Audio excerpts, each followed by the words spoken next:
She pulled it from her backpack slowly, small hands, shaking. "Daddy," she whispered, "look at this." I saw it, and my heart stopped. Torn paper, a photo, a man, and the bruises.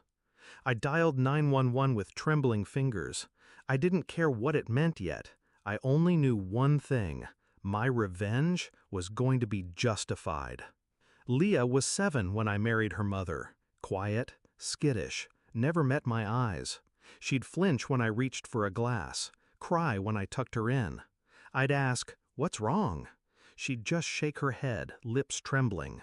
Her mother, my wife, would laugh. "She just doesn't like men," she'd say, brushing it off like lint on a sleeve. "She'll get used to you."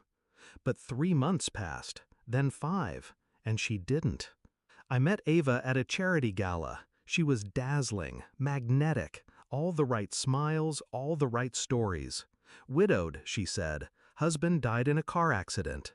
Just her and her little girl, trying to move on. I believed her, because I wanted to believe her. I thought I was saving them. Turns out, I was walking into a cage wrapped in silk. The first sign was Leah's drawing, a stick figure, crying, next to another stick figure with a red face and sharp teeth, titled, "He's Watching." She said it was a monster, her other daddy. I froze. I asked Ava. She laughed it off. She means her imaginary friend. Kids are weird.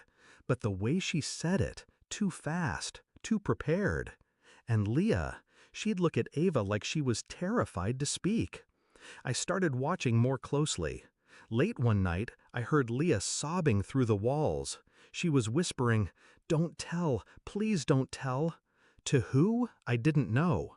But I stood outside her door for an hour, listening, and I knew. She wasn't afraid of me. She was afraid of being left alone with someone she wouldn't name. Then came the business trip. Ava packed fast, kissed me, kissed Leah, told her, "Be good for your stepdad, okay?" Leah just nodded, pale, frozen. That night, everything changed. We were sitting in the living room. I gave her space, let her watch cartoons, eat junk. She finally sat beside me, pulled out her tiny backpack. "Daddy," she whispered, "I wasn't supposed to show anyone." The photo was folded 100 times, edges torn, smeared. A man in a hoodie, holding Leah's arm too tight. Another photo, Leah crying, wearing a hospital bracelet. Then another, Ava, smiling, with the man. I couldn't breathe. I asked her, "Who is he?" She whispered the name. Not her dead husband, not a stranger. Her mother's boyfriend.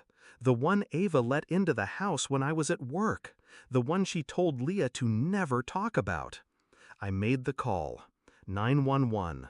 Child protection. My lawyer. I told Leah she was safe now. She buried her face in my shirt and didn't stop crying for an hour. Then came my part. I dug, quietly. Security cams I'd installed weeks ago, I pulled the footage. Bank records, I traced the payments. Ava wiring money to a man named Carl, monthly, under a fake business account. Photos, texts, surveillance. She'd been lying about everything, not just cheating, pimping out her own daughter for money. Her business trips? They weren't business. They were getaways with him, leaving Leah behind to suffer. My hands shook, my jaw locked, but I didn't scream. I didn't lose control. I built a case instead. By the time Ava came home, every door was already closed. I greeted her with silence. She asked, "Where's Leah?" I handed her a folder. She flipped through the photos, the emails, the financials.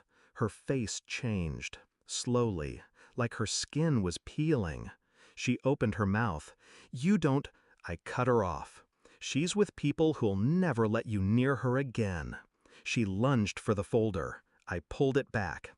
"I gave the cops everything. They're on their way." Her face paled. "You think I won't lie my way out of this?" she hissed. I smiled. I recorded this conversation. She froze.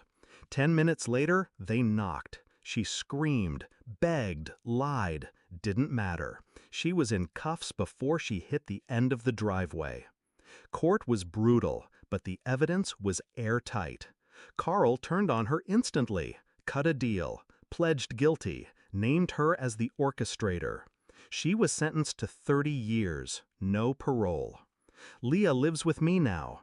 She sleeps through the night, draws sunflowers instead of monsters, hugs me without flinching. She even calls me Dad without whispering it. Some nights, I still sit in the dark replaying that moment. Her tiny hands, that backpack, that voice.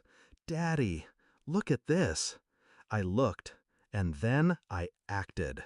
Because silence might protect the guilty, but not when I'm the one listening. And when justice fails, I don't. I finish the job.